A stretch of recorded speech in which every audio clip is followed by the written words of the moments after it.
Hello friends, வணக்கம். எல்லாரும் எப்படி இருக்கீங்க? நீங்கள் இது வரைக்கும் நம்ம சேனலை சப்ஸ்கிரைப் பண்ணாமல் பார்த்துட்டு இருந்தீங்க அப்படின்னா சப்ஸ்கிரைப் பண்ணிட்டு பாருங்கள். கூடவே இருக்கிற பெல் பட்டனையும் ப்ரெஸ் பண்ணிடுங்க. இப்போ வாங்க நம்ம கதைக்குள்ளே போயிடலாம். Good morning sir. Good morning Santhosh. என்ன சார் வர சொல்லியிருந்தீங்க? உங்களுக்கு மேனேஜராக ப்ரொமோஷன் கிடச்சிருக்கு சார். ரொம்ப தேங்க்ஸ் சார். நான் நினச்சி கூட பார்க்கல. சில விஷயங்கள் நம்ம எதிர்பார்க்காம நடந்தாதான் வாழ்க்கை சுவாரஸ்யமாக இருக்கும் சந்தோஷ். ஆமாம் சார், அது என்னவோ உண்மைதான். அப்புறம் வெளியூரில் உள்ள கம்பெனிக்கு தான் ப்ரமோஷன் கொடுத்து ட்ரான்ஸ்ஃபரும் கொடுத்துருக்காங்க. கொஞ்ச நாளைக்கு தான். அதுக்கப்புறம் இங்கேயே நீங்கள் திரும்பி ட்ரான்ஸ்ஃபர் ஆகிடலாம்.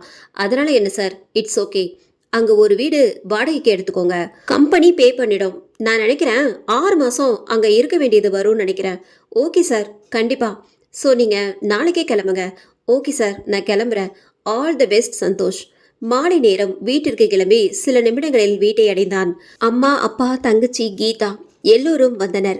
என்னடா முகத்துல ஏதோ வித்தியாசமான கழை தெரியுது? ஆமாம்மா, எனக்கு ப்ரமோஷன் கிடைச்சிருக்குமா? ஓ அப்படியா? என்னங்க சொல்றீங்க? ஆமா, மேனேஜரா ப்ரமோஷன் பண்ணியிருக்காங்க. அண்ணா, எங்க ட்ரீட்டு?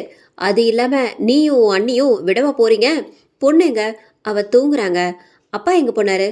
அவரு ஃப்ரெண்ட்ஸ் யாரையோ பார்க்கணுன்னு போயிருக்காரு. அப்புறம் அம்மா, எனக்கு வேலை இங்கே இல்லை, வெளியூரில். என்னடா சொல்கிற? ஆமாம்மா, 6 மாதம் அங்கே தான்.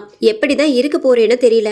பேத்தி நீங்களாம் இல்லாமல் 6 மாதம் தானம்மா, சீக்கிரமாக போயிடும். நாளைக்கு கிளம்ப சொல்லியிருக்காங்க. சரி. வீடெல்லாம் எப்படி, கம்பெனிலே தருவாங்களா இல்லை? இல்லைம்மா, வாடகை வீடு தான். கம்பெனி பே பண்ணுவாங்கன்னு சொல்லியிருக்காங்க. வரும்போது ஃப்ரெண்டு ஒருத்தக்கிட்ட சொல்லியிருக்கேன், நாளைக்கு வர சொன்னான். அப்படின்னா சரி, வாங்க சாப்பிடலாம். அதே சமயம் அப்பாவும் வந்தார். எல்லோரும் சாப்பிட சென்றார்கள். மறுநாள் காலையில் புறப்பட ஆயத்தமானார்கள். சரிம்மா, நாங்க போயிட்டு வரோம். தங்கச்சி, அம்மா அப்பாவை சரியா பார்த்துக்கணும், ஓகேயா? சரிப்பா, கவனமா இருங்க. கீதா பொண்ணை கவனமா பார்த்துக்கோங்க என்று மகள் ஷாலினிக்கு முத்தம் கொடுத்து வழி அனுப்பி வைத்தார்கள். சில மணி நேரங்களில் சொன்ன இடத்தை வந்தடைந்தனர். வந்தவுடன் நண்பன் ஃபோன் செய்தான். ஹலோ மச்சான், எங்க இருக்க? வீட்டில் இருக்கேன்டா. நீ எங்க இருக்க? டேய், நீ சொன்ன இடத்துக்கு வந்துட்டேன்டா. ஓ, 10 நிமிஷம் மச்சான், வந்துடுறேன். ஓகேடா, சீக்கிரம் வா. சில நிமிடங்களில் நண்பன் வந்து சேர்ந்தான். சந்தோஷ், எப்படிடா இருக்க? பார்த்து எத்தனை வருஷம் ஆயிடுச்சு. ஆமாடா, நான் கூட நினச்சி பார்க்கல இங்கே வருவேன்னு. ஹேய், பொண்ணு இருக்கான்னு சொன்னல, எங்க? வண்டிக்குள்ளடா. கீதா என்று அழைத்தவுடன் குழந்தையை தூக்கி கொண்டு வெளியே வந்தாள். வாவ், கியூட்டா இருக்கு. என்ன நேம்டா? ஷாலினி, 3 வயசு. கீதா, இது யாருன்னு தெரியுமா? என்னோட சைல்ட்ஹுட் ஃப்ரெண்ட் பிரேம். எங்கள் ஊரில் தான் இருந்தான், பக்கத்து வீடு. ஒன்றா தான் ஸ்கூலில் விளையாட போகிறது. நாங்கள் பண்ணாத அட்டகாசமே இல்லை. இந்த ஊருக்கு வந்து இப்போ 8 வருஷம் ஆயிடுச்சு. இங்கேயே நின்று பேசிகிட்டு இருக்கோம். நம்ம வீட்டுக்கு போவோம், வா. மச்சான், இப்போ எங்கள் வீட்டை காட்டு. அங்கே வேலையெல்லாம் முடிச்சுட்டு அப்புறம் உங்கள் வீட்டுக்கு போகலாம். ஆமால, அதுவும் சரிதான், வா போகலாம். ஆமால, அதுவும் சரிதான், வா போகலாம் என்று தனது பைக்கில் முன்னால் செல்ல சந்தோஷ் காரில் பின்னால் சென்றான். சில நிமிடங்களில் அந்த வீட்டை வந்தடைந்தனர். காரை விட்டு இறங்கினார்கள். காற்றும் சற்று வேகமானது. பிரேம், 2-3 வீடு தான் இங்க இருக்கு. ஏண்டா, சிட்டிக்குள்ள வீடு எடுக்க முடியாது மச்சான், ரொம்ப காஸ்ட்லி. கம்பெனி அந்த அளவுக்கு பே பண்ண மாட்டாங்க. இங்க இருந்து உன்னோட ஆஃபீஸ்க்கு 30 நிமிஷத்துல போயிடலாம். பரவாயில்லடா, இது நல்லாவே இருக்கு. சுத்தி மரம் இருக்கு, நல்ல இயற்கை காத்து வேற. இதுக்கு மேல என்ன வேணும்? சரி வாங்க, உள்ள போகலாம் என்று எல்லோரும் உள்ளே சென்றார்கள். என்னங்க, வீடு ரொம்ப அழகா இருக்குங்க.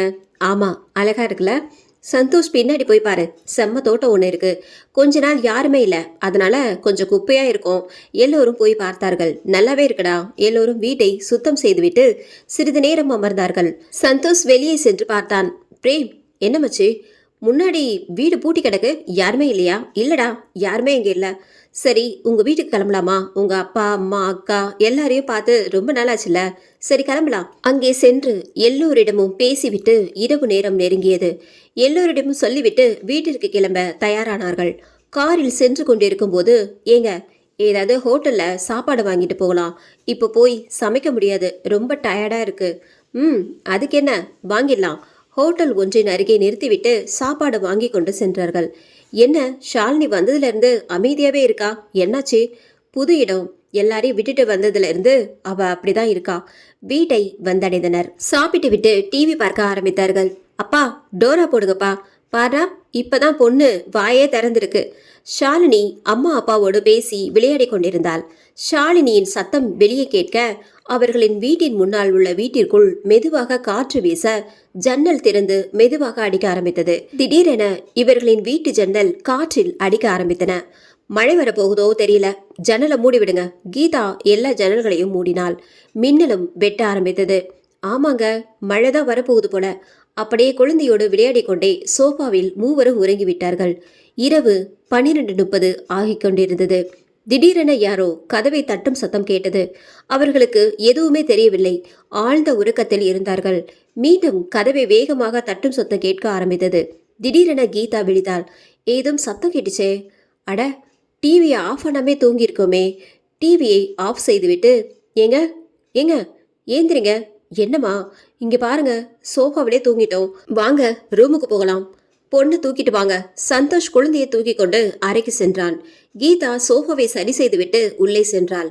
அவர்கள் உள்ளே செல்வதை ஒரு கருப்பு உருவம் வாசலின் அருகில் உள்ளே ஜன்னல் வழியாக பார்த்து கொண்டிருந்தது. விடிந்தும் விட்டது. கீதா ஆஃபீஸ் போயிட்டு வர, கவனமாயிரு, ஓகேயா? சரிங்க, போயிட்டு வாங்க. சந்தோஷ் ஆஃபீஸ் நோக்கி புறப்பட்டான். கீதா கதவை லாக் செய்துவிட்டு மொட்டை மாடியில் துணியை காய போடுவதற்காக மேலே சென்றாள். அறையில் ஷாலினி உறங்கிக் கொண்டிருந்தாள். கீதா மொட்டை மாடியில் துணி காய போட்டுக் கொண்டிருக்கும் போது ஒரு வயதான பெண் அவர்களின் வீட்டின் முன்னால் சென்று கொண்டிருக்கும் போது மேலே கீதாவை பார்த்துவிட்டு நின்றாள். அப்படியே முன் வீட்டையும் பார்த்துவிட்டு இந்த வீட்டையும் பார்த்துவிட்டு அப்படியே கீதாவையும் பார்த்து கொண்டே சென்றாள். யார் அது, இப்படி பார்த்துட்டு போறா என்று முணுமுணுத்தவாறு தனது வேலையை செய்து கொண்டிருந்தாள் கீதா. கீதா துணியெல்லாம் காய போட்டுவிட்டு கீழே வந்தாள். ஷாலுமா எந்திரிங்க, டைம் ஆயிடுச்சு, சாப்பிடணும்ல என்று ஷாலினியை தூக்கினாள். அவளும் கண் விழித்தாள். சில நிமிடங்களில் ஷாலினியை குளிக்க வைத்து அழகான ஆடையிட்டு உணவு ஊட்டிவிட்டாள்.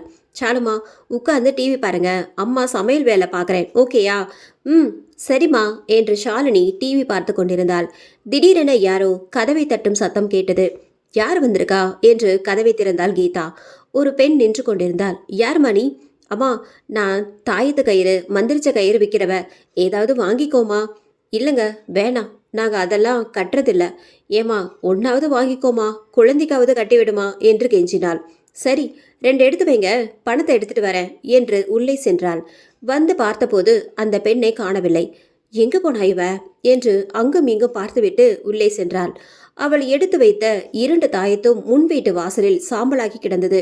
சில நிமிடங்களில் கீதா சந்தோஷுக்கு ஃபோன் செய்தாள். என்னங்க, கோயிலுக்கு போகலான்னு பார்த்தா எனக்கு தெரியாதே, ஒரு தடவை போனா தெரிஞ்சுப்பேன். இன்னைக்கு சீக்கிரமா வந்துடுவேன், வந்ததுக்கு அப்புறம் போகலாம். சரிங்க என்றாள். மாலை நேரம் ஆனது. சந்தோஷும் வீடு வந்து குளித்துவிட்டு ரெடியாகி வந்தான். கீதா, கிளம்பலாமா? சரிங்க என்று ஷாலினியையும் தூக்கி கொண்டு காரில் ஏறினாள். கோயில் நோக்கி கிளம்பியது கார். சில நிமிடங்களில் கோயிலை வந்தடைந்தனர். என்னங்க, அப்படியே அர்ச்சனை தட்டோ பழம் பூ வாங்கிட்டு வந்துருங்க. சில நொடியில் வாங்கி வந்தான். மூவரும் உள்ளே சென்றார்கள். யாரோட பேர்ல அர்ச்சனை? ஷாலினி பேர்ல சாமி. அர்ச்சனை செய்து தட்டை கொடுத்தார். கோயிலில் சில மணி நேரங்களை கழித்துவிட்டு இருளானதும் வீடு நோக்கி சென்றார்கள். வீட்டையும் வந்தடைந்தனர். ஷாலுமா, தூங்க போறீங்களா? இல்லம்மா, டிவி பார்க்க போறேன். கீதா டிவியை ஆன் செய்து கொடுத்தாள். சந்தோஷ் ட்ரெஸ் மாற்றிவிட்டு கீழே வந்தான். கீதா சமையலறை நோக்கி சென்றாள். சில நிமிடங்களில் உணவு தயார் செய்துவிட்டு சாப்பாட்டை கொண்டு வைத்தாள். டிவி பார்த்தவரே எல்லோரும் சாப்பிட்டு விட்டு உறங்க செல்ல தயாரானார்கள். என்னங்க, குழந்தைய தூக்கிட்டு ரூமுக்கு போங்க, ஜன்னல் எல்லாத்தையும் மூடிட்டு லைட் ஆஃப் பண்ணிட்டு வரேன். சீக்கிரம் வா. எல்லா வேலையும் முடித்துவிட்டு கீதாவும் அறைக்குள் சென்றாள். என்னங்க, ஷாலு தூங்கிடுச்சா? ஆமாம். கீதாவும் வந்து உறங்கினாள். இரவு 12:30 மேல் ஆனது. முன்வீட்டில் கதவு ஜன்னல்கள் அடிக்க ஆரம்பித்தன. வீட்டுக்குள் புகை மண்டலமாக இருக்க அதிலிருந்து அந்த கருப்பு உருவம் வெளியே வந்து சந்தோஷ் வீடு நோக்கி வந்தது. கதவு தானாக திறக்க உள்ளே சென்றது. அப்படியே அவர்களின் அறையின் அருகே செல்ல கதவு தானாக திறக்க வாசலில் நின்று பார்த்து கொண்டிருக்க திடீரென ஷாலினி கண் விழித்து கொண்டாள். அந்த உருவம் அவளின் கண்ணில் பட சிரிக்க ஆரம்பித்தாள். ஷாலினியின் கண்ணுக்கு அழகான பெண்ணாக தெரிந்தது. அந்த உருவம் கைகளால் அழைக்க ஷாலினி மெதுவாக கட்டிலில் இருந்து இறங்கி அந்த உருவத்தை நோக்கி சென்றாள். கீதாவும் சந்தோஷும் ஆழ்ந்த உறக்கத்தில் இருந்தனர். அந்த உருவம் முன்னால் போக ஷாலினியோ பின்னாலேயே சென்றாள். கீதா கையை நீட்டினாள். ஷாலினியை காணவில்லை. பதற்றமாக எழுந்து சந்தோஷ் பக்கம் பார்த்தால் இல்லை. கதவும் திறந்திருந்தது. உடனே ஷாலினி என்று எழுந்து ஓடினாள். அந்த சத்தத்தில் சந்தோஷும் எழுந்தான். படியிலிருந்து கீழே ஓடினாள். ஷாலினி கதவின் அருகே சென்றதும் ஷாலுமா என்று கீதா அழைக்க கதவும் மூடிக்கொண்டது. உடனே ஷாலினியை பிடித்து கொண்டால் சந்தோஷம் வந்தான். கீதா, என்னாச்சு? ஏங்க, ஷாலு தனியா இவ்வளோ தூரம் நடந்து வந்துட்டாங்க. நான் வரும்போது கதவு மூடின மாதிரி இருந்துச்சு. ஒருவேளை ஷாலு எதுவும் கனவு கண்டுச்சோ தெரியல. ஷாலுமா, என்னாச்சு? ஏன் இங்கே வந்தீங்க? ஒரு ஆண்டி என்னை கூப்பிட்டாங்க, அதான் போனேன். ஷாலுமா, என்ன சொல்ற? அழகான ஆண்டிமா, நம்ம வீட்டுக்கு திரும்ப வர சொல்லலாமா? என்னங்க இப்படி சொல்றா? எனக்கு பயமா இருக்கு. ஏதோ கனவு கண்டிருக்கும் போல. மனசு போட்டு குழப்பாம வாங்க ரெண்டு பேரும். ரூம்ல கதவு திறந்திருக்கும் போல. நான் லாக் பண்ணிட்டு தாங்க படுத்தேன். ஆமா, இப்படிதான் சொல்லுவீங்க. ஆனா லாக் பண்ணல போல. எப்படி கதவு திறந்திருக்கும்? இல்லைங்க, நான் லாக் பண்ணேன். ஐயோ வாங்க. ஷாலு, வாமா என்று தூக்கினான். அப்ப எப்படிங்க இந்த கதவு? நான் வந்து பார்த்ததோ மூடின மாதிரி தான் இருந்துச்சு. மின்னல் வெட்டுது, இடி இடிக்குது, அதுக்கு அப்படி தெரிஞ்சிருக்கும் போல. சரி வாங்க. கீதா யோசித்தவரை சென்றாள். மூவரும் ரூமை நோக்கி சென்றனர். வாசலின் அருகே உள்ள ஜன்னலின் அருகே அந்த உருவம் நின்று கொண்டிருக்க ஷாலினி அதை பார்த்து சிரித்தாள். மறுநாள் காலையில், கீதா, நான் கிளம்புறேன். கீதா எதையோ யோசித்துக் கொண்டிருந்தாள். கீதா, கீதா என்று தோளை தட்டினான். என்னங்க? நான் ஆஃபீஸ் கிளம்பிட்டேன். என்ன யோசிச்சுட்டு இருக்க? இல்லைங்க, நைட் நடந்ததை நினச்சேன். ஒரு மாதிரியா இருக்கு. ஐயோ கீதா, நான் சொன்னேன்ல, ஏதோ கனவு கண்டிருப்ப. சும்மா மனசை போட்டு குழப்பிக்க வேண்டாம். நான் கிளம்புறேன். சரிங்க, போயிட்டு வாங்க. சந்தோஷம் கிளம்பினான். ஷாலினி உட்கார்ந்து விளையாடி கொண்டிருக்க சமையலறையில் வேலை செய்து கொண்டிருந்தாள் கீதா. சில நிமிடங்களில் சமையலறையில் வேலையை முடித்துவிட்டு மொட்டை மாடையில் துணி காய போடுவதற்காக மேலே சென்றாள். துணி காய போட்டு கொண்டிருக்கும் போது வயதான பெண் ஒருத்தி இந்த வீட்டை பார்த்தவாறும் முன் வீட்டை பார்த்தவாறும் நின்று கொண்டிருந்தாள். இதை எதிர்ச்சியாக பார்த்த கீதா, இதே மாதிரி அன்னைக்கு துணி காய போட்டு கொண்டிருக்கும் போது இந்த பொம்பளை ஒரு மாதிரியா பார்த்தாலே, இன்னைக்கோ பார்த்துட்டு நிற்கிறா, யாரை பார்க்கறா என்று கீழே சென்றாள். ஷாலினி ஜன்னல் வழியாக அந்த முன் வீட்டை பார்த்து சிரித்து கொண்டிருந்தாள். கீதா அதை பார்த்தவாறு கதவை திறந்தாள். அந்த பெண் ஷாலினியை பார்த்து கொண்டும் முன் வீட்டையை பார்த்து கொண்டும் இருக்க கீதா வெளியே வந்து அவளை அழைக்க அவள் வேகமாக சென்று விட்டாள். ஷாலுமா, யாரை பார்த்து சிரிச்சிட்டு இருக்கீங்க? அந்த ஆன்டிமா, இப்போ போனாங்களே அவங்களா? இல்லைம்மா, அங்கே பாருங்க, அதோ இருக்காங்க. கீதா பார்த்தால் யாருமே இல்லை. என்னாச்சு ஷாலினிக்கு என்று நினைத்து ஒரு பயமும் தோன்றியது. மாலை நேரமானது. சந்தோஷம் ஆஃபீஸிலிருந்து வந்தான். கீதா, வந்துட்டீங்களா? வாங்க, ரொம்ப தலைவலியா இருக்கு. ஒரு சுக்கு காஃபி தாயேன். இருங்க, போட்டு தரேன். காஃபியை கொண்டு வந்து கொடுத்து அருகில் உட்கார்ந்தாள். ஷாலு அருகில் இருந்து டிவி பார்த்து கொண்டிருந்தாள். என்னங்க, இன்னைக்கு ஷாலுமா அந்த முன் வீட்டை பார்த்து சிரிச்சிட்டே இருந்தாங்க. அன்னைக்கு நாங்கள் வீட்டுக்கு வந்த நேரம் மேலே துணி காய போட்டுட்டு இருந்தோம். அப்போது ஒரு வயசான பொம்பளை என்னைய ஒரு மாதிரி பார்த்தா. அப்புறம் வேகமாக போயிட்டா. இன்னைக்கு ரோட்டில் நின்று ஷாலுமாவை பார்த்துக்கிட்டே இருந்தா. நான் வந்து கூப்பிடவும் வேகமாக போயிட்டா. ஐயோ, ஆரம்பிச்சிட்டிங்களா? என்னங்க நீங்கள் விளையாடுறீங்களா? எனக்கு பயமாக இருக்குது. கீதா, சின்ன பசங்களோட கண்ணுக்கு குருவி காக்காவை பார்த்தா கூட தான் சிரிச்சுக்கிட்டே தான் இருப்பாங்க. ஒன்றும் பயப்பட தேவையில்லை. நான் போய் குளிச்சுட்டு வரேன். இருளானதும் எல்லோரும் ஆழ்ந்த உறக்கத்தில் இருந்தனர். திடீரென அக்கா, அக்கா என்று சத்தம் கேட்டுக்கொண்டிருந்தது. யாருக்கும் எதுவும் கேட்கவில்லை. மீண்டும் அக்கா, அக்கா என்று அழைக்கும் சத்தம் கேட்டது. மீண்டும் கதவை தட்டியபடி அக்கா, அக்கா என்று கேட்க சட்டென கண் விழித்தாள். யாரோ கூப்பிட்ட மாதிரியும் கதவு தட்டிய மாதிரியும் கேட்டுச்சே. பிரம்மையா என்று எண்ணிக்கொண்டு பயத்தோடு கதவை திறந்து பார்த்தாள். யாருமே இல்லை. மீண்டும் வந்து உறங்கினாள். அவள் உறங்கி சில நிமிடங்களில் குட்டிமா, குட்டிமா என்று கதவு தட்டும் சத்தம் கேட்டது. என்னங்க, என்னங்க? என்னம்மா, யாரோ கூப்பிட்ட மாதிரி இருக்குதுங்க. ஆரம்பிச்சிட்டிங்களா என்று இருவரும் கதவை திறந்து வெளியே போனார்கள். மெதுமெதுவாக சென்றார்கள். யாருமே இல்லை. பாரு, யாருமே இல்லை. சும்மா சும்மா எதையாவது கற்பனை பண்ண வேண்டியது. இல்லைங்க, கேட்டுச்சுங்க. திடீரென சத்தம் கேட்டது. பயத்தோடு சந்தோஷை இருக்க பிடித்து கொண்டாள். கேட்டிங்களா? கேட்டேன், நல்லாவே கேட்டேன், நல்லாவே பார்த்தேன். பார்த்தீங்களா என்றால் பதற்றமாக. ஆமாம், பூனை கத்திக்கிட்டு கிச்சனில் இருந்து ஓடுறத பார்த்தேன். பூனை கத்துறதுக்கு எல்லாம் பயந்தா என்ன ஆகுறது? சில நேரத்தில் பூனைங்க கத்துறது மனுஷங்க கத்துற மாதிரி தான் கேட்கும்னு நம்ம கோவை சரளா அக்காவே சொல்லியிருக்காங்க. ஓ, நடுநிசி காமெடியா? ஆமாம் ஆமாம், சிரிச்சது போதும், வாங்க போய் தூங்கலாம். பூனையோட சத்தத்துக்கு பயந்துட்டேனா? ஐயோ ஐயோ என்று சிரித்து கொண்டே சந்தோஷை பிடித்தவாறு அறை நோக்கி சென்றாள் கீதா. அந்த கருப்பு உருவம் ஒரு மூலையில் இருந்து அவர்களை பார்த்து கொண்டிருந்தது. விடிந்ததும் சந்தோஷ், கீதா, டவுனுக்கு போயிட்டு வரேன். ஏங்க, வரும்போது ஆட்டுக்கறி வாங்கிட்டு வாங்க. பிரியாணி சாப்பிட்டு ரொம்ப நாளாயிடுச்சு. ஆமாம் ஆமாம், நானும் அதை தான் நினச்சேன். இன்னைக்கு ஆஃபீஸ் வேற லீவு, செம்மையாக சாப்பிடலாம் என்று காரை எடுத்துக்கொண்டு டவுனை நோக்கி சென்றான். கீதா வீட்டு வேலைகளை செய்து கொண்டிருந்தாள். ஷாலினி விளையாடும் சத்தம் கேட்டுக்கொண்டே இருந்தது. திடீரென சத்தம் கேட்கவில்லை. கீதா வேலையை நிறுத்திவிட்டு ஷாலு, ஷாலுமா என்று அழைத்தாள். எந்த சத்தமும் இல்லை. பதற்றத்தோடு மொட்டை மாடி நோக்கி ஓடினாள். அங்கேயும் இல்லை. அப்போதுதான் யோசித்தாள். சந்தோஷ் சென்ற பிறகு கதவை மூடவில்லை. உடனே கீழே ஓடி வந்து வெளியே சென்றாள். அங்கே அதை பார்த்து அதிர்ச்சியில் நின்றாள். அந்த வயதான பெண் ஷாலுவை தூக்கி வைத்துக்கொண்டு சைகையால் பேசிக் கொண்டிருந்தாள். உடனே கீதா சென்று குழந்தையை பறித்து எடுத்துக்கொண்டாள். யார் நீங்க? எதுக்கு அடிக்கடி எங்க வீட்டு பக்கம் வரீங்க என்று கோபத்தோடு கேட்டாள். அந்த பெண் கைகளினால் அந்த முன் வீட்டை காட்டியும் இந்த வீட்டை காட்டியும் சைகையால் பேசினாள். அப்போதுதான் புரிந்தது அந்த பெண் ஊமை என்று. கீதாவிற்கு ஒன்றும் புரியவில்லை. கீதாவும் எதுவும் பேச முடியாமல் அவளை பார்த்து கொண்டிருக்க அந்த பெண் வேகமாக சென்று விட்டாள். சில நிமிடங்களில் சந்தோஷ் வந்தான். கீதா நடந்தவற்றை கூறினாள். ஐயோ, நான் தான் டோரை மூடாம போயிட்டேன். அதை விடுங்க. அவ பொண்ணு தூக்கி வச்சிருந்தாங்க. வேற எங்கேயும் போகாம தூக்கி வச்சிருந்தால, அதுக்கு அவளை பாராட்டணும். ஏங்க, அந்த பொம்பளை அடிக்கடி இந்த பக்கமா தான் போறா. போகும்போது நம்ம வீட்டையே ஒரு மாதிரி பார்த்துட்டு போறாங்க. அவ ஊமை, பேசவே இல்லை, பார்க்கவே ஒரு மாதிரியா இருக்கா.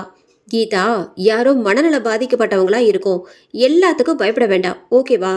சரி, நான் சமையல் வேலையை பார்க்குறேன். இருளானதும் எல்லோரும் தூங்க தயாரானார்கள். ஷாலினியை அருகில் உறங்க வைத்து உறங்கிக் கொண்டிருந்தாள். சில மணி நேரங்கள் சென்றதும் யாரோ முணுமுணுவது போன்ற சத்தம் கேட்டது. கீதா ஷாலினியை அருகில் அணைத்து கொள்ள மேலே கை வைத்தாள். உடனே திடுக்கிட்டு கண் விழித்தாள். ஷாலினியின் உடம்பு நெருப்பாக கொதித்தது. ஷாலினியும் முணங்கிக் கொண்டே இருந்தாள். கீதா பதறி போய், என்னங்க என்னங்க, இங்கே பாருங்க, ஷாலுமாவுக்கு உடம்பு எப்படி சுடுதுன்னு. உடனே சந்தோஷ் எழுந்து தொட்டு பார்த்தான். நெருப்பாய் கொதித்தது. உடனே அந்த நேரம் ஷாலினியை வைத்தியசாலையை நோக்கி கூட்டி சென்றார்கள். டாக்டர், டாக்டர், சார் இங்கே வாங்க, என்னாச்சு? குழந்தைக்கு உடம்பு ஓவரா சுடுது, என்னாச்சுன்னே தெரில. டாக்டர் இருந்தால் கொஞ்சம் கூப்பிடுங்க. இருங்க சார், டாக்டருக்கு ஃபோன் பண்ணுறேன். சில நிமிடங்களில் டாக்டரும் வந்தார். உடனே ஷாலினியை அறைக்குள் கொண்டு சென்றார்கள். சில நிமிடங்கள் கழித்து டாக்டர் வெளியே வந்தார். சார், என்னாச்சு என் பொண்ணுக்கு? பயப்படுற மாதிரி ஒன்றுமே இல்லை, சின்ன ஃபீவர் தான், சரியாகிடும். டாக்டர், காலையில் நல்லா தான் இருந்தா டாக்டர். ஃபீவர்னா அப்படிதான், எப்போ வரும்னு சொல்ல முடியாது. இந்த மருந்து கொடுங்க, 2 நாளில் சரியாகிடும். தேங்க்ஸ் டாக்டர் என்று கூறிவிட்டு வீடை நோக்கி சென்றார்கள். மறுநாள் காலையில் ஷாலினி வழக்கம் போல் காணப்பட்டாள். கீதா, ஷாலுமாவுக்கு இப்போ ஓகே தானே? ஃபீவர்லாம் ஓகே தானே? இப்போ ஓகேங்க, தூங்குறா. ஓகே, நான் கிளம்புறேன் என்று வெளியே வந்தான். கீதாவும் அவனை வழி அனுப்ப வெளியே வந்தாள். குறிப்பிட்ட தூரத்திலிருந்து அந்த வயதான பெண்மணி முன் வீட்டையும் சந்தோஷ் வீட்டையும் பார்த்து கொண்டிருந்தாள். என்னங்க, அங்க பாருங்க, அந்த பொம்பளை தான், பாருங்க எப்படி பாக்குறான்னு. உடனே காரிலிருந்து இறங்கி அவள் அருகே சென்றான். அம்மா, யார் நீங்க? எதுக்கு அடிக்கடி எங்க வீட்டை பார்த்துட்டே இருக்கீங்க? ஏதோ சைகையில் பேச ஆரம்பித்தாள். ஆரம்பத்தில் ஒண்ணுமே புரியவில்லை. சில நொடியில் கொஞ்சம் கொஞ்சமாக புரிந்தது. அதை கேட்டு விட்டு வந்தான். என்னங்க, என்ன சொன்னா அந்த பொம்பளை? எனக்கு புரிஞ்ச வரைக்கும் அன்னைக்கு ஷாலுமா வெளியே வந்தப்ப தூக்கினாள்னு சொன்னீங்க தானே? ஆமா, ஷாலுமா இந்த முன் வீட்டுக்குள்ள போய் இருந்தாலாம். இவள் தான் போய் தூக்கிட்டு வந்தாள்னு சொல்றா.